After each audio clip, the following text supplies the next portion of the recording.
भाई यूटा ने यूजी का दिल चीर दिया। क्या हीरो सच में मर गया या इस मौत के पीछे कोई बड़ी चाल है? एपिसोड वहीं से शुरू होती है जहां पिछले एपिसोड में छूटी थी। एक तरफ यूजी अपनी जान के लिए लड़ रहा था और दूसरी तरफ चोसो और नाओया जेनिन के बीच एक भयानक लड़ाई चल रही है। नाओया की स्पीड भाई साहब किसी नॉर्मल इंसान के समझ के परे है। वो अपनी कर्स टेक्निक जो कि प्रोजेक्शन सॉर्सरी है उसका इस्तेमाल करके चोसो को बुरी तरह पीट रहा है। चोसो बेचारा समझ ही नहीं पा रहा कि हमला कहां से हो रहा है। नाओया इतना तेज है कि वो चोसो के मूवमेंट्स को काउंटर करके उसके पेट में एक जोरदार मुक्का मारता है। चोसो दर्द से करहा उठता है और सोचता है कि ये बंदा अपनी टेक्निक रिवील नहीं करेगा क्योंकि वो ऑलरेडी जीत रहा है। लेकिन दोस्तों, हमारा चोसो भी कोई ऐरा गैरा नहीं है। वो एक डेथ पेंटिंग वूम है और अपने भाइयों के लिए उसकी दीवानगी नेक्स्ट लेवल है। चोसो तुरंत अपनी technique flowing red scale stack activate करता है। उसकी आंखों के ऊपर नए निशान बन जाते हैं। इस टेक्निक से वो अपनी आंखों की मसल्स को फोकस करके अपनी विजुअल स्पीड बढ़ा लेता है ताकि वो नाओया की स्पीड को देख सके। नाओया जो अभी तक हवा में उड़ रहा था, ये देखकर थोड़ा सरप्राइज होता है, लेकिन उसकी एरोगेंस अभी भी 7वें आसमान पर है। नाओया हंसते हुए कहता है, तुम काफी टफ हो, कौन हो तुम? चोसो पूरे एटीट्यूड में जवाब देता है, मैं अपने 10 भाइयों में सबसे बड़ा भाई हूँ। भाई का कॉन्फिडेंस देख रहे हो? लेकिन नाओया को ये सिबलिंग लव बिल्कुल पसंद नहीं आता। वो गायब होता है और फिर से चोसो पर हमला करता है। नाओया कहता है कि वो हमेशा ये मानकर चलता है कि सामने वाला काउंटर करेगा, इसलिए वो उस काउंटर का भी काउंटर रेडी रखता है और इसी स्ट्रैटेजी के साथ वो चोसो को फिर से धो देता है। यहाँ एक ट्विस्ट आता है। नाओया एक छुपा हुआ चाकू निकालता है और चोसो को घायल कर देता है। वो कहता है कि एक सॉर्सरर को हमेशा हथियार छुपा के रखना चाहिए, दिखावा नहीं करना चाहिए। फिर नाओया शुरू करता है अपनी बकवास फिलॉसफी। वो चोसो के भाइयों का मजाक उड़ाते हुए कहता है कि जो बड़े भाई अपने छोटे भाइयों से कमजोर होते हैं उन्हें तो मर जाना चाहिए, उनका जीने का कोई हक नहीं है। ये सुनकर मेरा तो खून खौल गया और चोसो का भी। चोसो उसे समझाता है कि भाई होना सिर्फ ताकत की बात नहीं है। वो कहता है कि अगर बड़ा भाई गलत रास्ते पे जाता है तो छोटा भाई उस गलती से सीखकर सही रास्ता चुन सकता है, और अगर बड़ा भाई सही रास्ते पे जाता है तो छोटा भाई उसके पीछे चल सकता है। वाह, क्या बात बोली है। चोसो कहता है कि वो आज इतना स्ट्रांग इसलिए है क्योंकि उसके पास कोई बड़ा भाई नहीं था उसे गाइड करने के लिए, इसलिए उसे हर गलती खुद करनी पड़ी और सीखना पड़ा ताकि वो अपने छोटे भाइयों के आगे चल सके।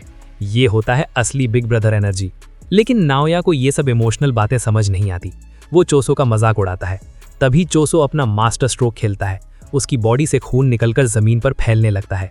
नाओया सोचता है कि इतना खून बहने के बाद तो ये मर जाएगा, लेकिन उसे नहीं पता कि चोसो इंसान और कर्स का मिक्सचर है। वो अपने कर्स्ड एनर्जी को खून में बदल सकता है, इसलिए खून बहने से वो मरेगा नहीं। अचानक खून की एक बड़ी लहर नाओया की तरफ बढ़ती है। नाओया अपनी स्पीड से बचने की कोशिश करता है, लेकिन उसके कपड़ों पर थोड़ा सा खून लग जाता है और बस यही गलती नाओया को भारी पड़ती है। जैसे ही खून उसके शरीर पर लगता है, उसके पैर भारी हो जाते हैं। चोसो ने अपने खून को कंट्रोल करके नाओया की मूवमेंट को स्लो कर दिया है। नाओया जो अपनी स्पीड पर इतना घमंड करता था, अब हिल भी नहीं पा रहा ढंग से। चोसो कहता है, चेकमेट। वो अपनी नई टेक्निक सुपरनोवा यूज करता है, जो उसने 150 साल की मेहनत से बनाई है। खून के गोले नाओया के चारों तरफ फटते हैं और उसकी हालत खराब कर देते हैं। नाओया जमीन पर गिरता है दर्द से तड़पता हुआ। चोसो उसके पास जाता है और कहता है, मुझे समझ नहीं आता कि तुम अपने भाइयों से प्यार क्यों नहीं करते। लेकिन दोस्तों, कहानी में ट्विस्ट अभी बाकी है। जैसे ही चोसो नाओया को खत्म करने वाला होता है, पीछे से एक डर का माहौल बन जाता है। यूटा ओकुत्सो वहां आता है और उसके हाथ में क्या है? यूजी इतादुरी की बॉडी। वो यूजी को ऐसे घसीट रहा है जैसे कोई हैवी लगेज हो। चोसो अपने भाई यूजी को ऐसे देखकर पागल हो जाता है और यूटा पर हमला करने की कोशिश करता है। लेकिन यूटा, भाई ये बंदा अलग लेवल पर है। वो बिना किसी एफर्ट के बस एक ही झटके में चोसो को बेहोश कर देता है। सोचो, जिस चोसो ने स्पेशल ग्रेड नाओया को हरा दिया, उसे यूटा ने मक्खी की तरह साइड कर दिया। अब सीन शिफ्ट होता है नाओया पर। वो खून की उल्टियां कर रहा है। उसे लगता है चोसो ने पॉइजन यूज किया है, लेकिन यूटा बताता है कि चोसो का खून जहरीला है क्योंकि वो आधा कर्स है। यूटा नाओया को एक ऑफर देता है। वो कहता है, मैं तुम्हें हील कर दूंगा अपनी रिवर्स कर्स टेक्निक से, लेकिन बदले में तुम्हें हायर अप्स को रिपोर्ट करना होगा कि यूजी इतादुरी मर चुका है। नाओया मरते मरते बचता है तो वो हाँ कर देता है। इसके बाद हमें यूजी का एक सपना दिखाई देता है। ये सीन बहुत ही क्रीपी और मिस्टीरियस है। हमें यूजी के दादाजी वसुके दिखाई देते हैं, जो यूजी के पिता जिन से बात कर रहे हैं। दादाजी जिन को चेतावनी दे रहे हैं कि उस औरत से दूर रहो वरना तुम मर जाओगे। जिन के हाथ में एक छोटा बच्चा है जो हमारा यूजी है, और तभी वहां एक औरत आती है, काओरी इटाडोरी। लेकिन दोस्तों, ध्यान से सुनना, उसके माथे पर वही स्टिचेस हैं जो हमने गेटो के माथे पर देखे थे। इसका मतलब यूजी की मां के शरीर पर भी उस ब्रेन कर्स का कब्जा था। भाई साहब, ये सीन दिमाग हिला देने वाला है। अचानक यूजी की आंख खुलती है। वो एक आग के पास बैठा है और सामने यूटा बैठा है, मुस्कुरा रहा है। यूजी कंफ्यूज हो जाता है, मैं जिंदा हूँ। यूटा हंसते हुए बताता है, सितंबर के आसपास गोजो सेंसे मेरे पास आए थे। फ्लैशबैक में हम देखते हैं कि गोजो ने यूटा से रिक्वेस्ट की थी कि अगर उसे कुछ हो जाए तो वो यूजी का ख्याल रखे। यूटा बताता है कि उसने हायर अप्स के सामने एक्टिंग की थी। उन्हें भरोसा दिलाने के लिए कि वो यूजी को मार देगा, उसने एक बाइंडिंग वाव ली थी और उसने सच में यूजी को मारा था। उसने यूजी का दिल रोक दिया था, लेकिन उसी वक्त अपनी रिवर्स कर्स टेक्निक से उसे तुरंत हील भी कर दिया। मतलब टेक्निकली यूजी मरकर वापस जिंदा हुआ है। यूटा माफी मांगता है कि उसे ये सब करना पड़ा, लेकिन ये जरूरी था ताकि हायर अप्स को लगे कि यूजी का चैप्टर क्लोज हो गया है। यूजी पूछता है कि वो इतना सब क्यों कर रहा है, तो यूटा एक बहुत प्यारी बात कहता है, क्योंकि जो लोग मेरे लिए इंपॉर्टेंट हैं उनके लिए तुम इंपॉर्टेंट हो। तभी अंधेरे से हमारा मेगुमी फुशिगुरा निकल कर आता है। यूजी उसे देखकर थोड़ा इमोशनल हो जाता है, लेकिन वो गुस्से में भी है। वो कहता है कि वो वापस जुजुत्सु हाई नहीं जाएगा। यूजी चिल्लाकर कहता है कि मैंने लोगों को मारा है, सुकुना ने मेरे शरीर का इस्तेमाल करके शिबुया में हजारों लोगों की जान ली और ये सब मेरी गलती है। यूजी का गिल्ट इतना गहरा है कि वो खुद को माफ नहीं कर पा रहा। वो डर रहा है कि अगर वो वापस गया तो और लोग मरेंगे। लेकिन मेगुमी, जो हमेशा शांत रहता है, आज थोड़ा अग्रेसिव हो जाता है। वो यूजी को डांटते हुए कहता है, हम हीरो नहीं हैं, हम जुजुत्सु सॉर्सरर्स हैं। हमारे पास खुद के लिए रोने का वक्त नहीं है, हमें लोगों को बचाना है। मेगुमी फाइनली अपनी बात रखता है, पहले मुझे बचाओ यूजी। वो बताता है कि केंजाकू ने कलिंग गेम शुरू किया है, एक ऐसा मौत का खेल जिसमें मेगुमी की बहन सुमी की भी फंस गई है। मेगुमी की ये बात सुनकर यूजी का इरादा बदल जाता है। वो अपने दोस्त और उसकी बहन को ऐसे मरने के लिए नहीं छोड़ सकता। यूजी एक शर्त रखता है। वो यूटा से कहता है कि अगर सुकुना फिर से बाहर आए तो बिना हिचकिचाए मुझे मार देना। यूटा मान जाता है। अब इनका प्लान है मास्टर टेंगेन से मिलने का।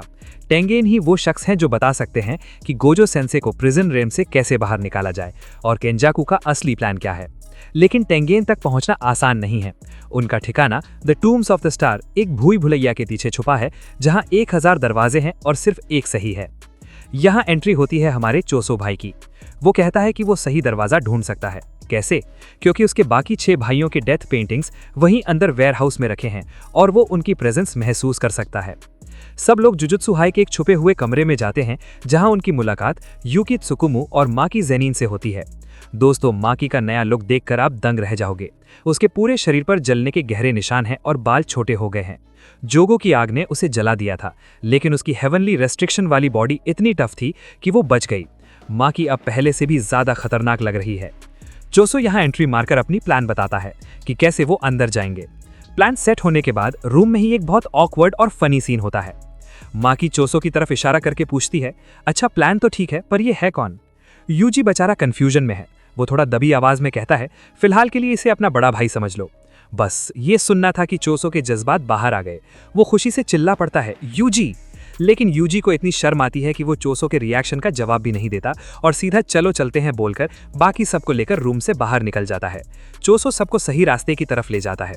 वहां रास्ते में यूजी जमीन पर सूखे हुए खून के धब्बे देखता है। जब वो पूछता है तो यूकी बताती है कि ये खून 12 साल पहले बहा था। ये वही वक्त था जब जुजुत्सु दुनिया का बैलेंस बिगड़ना शुरू हुआ था।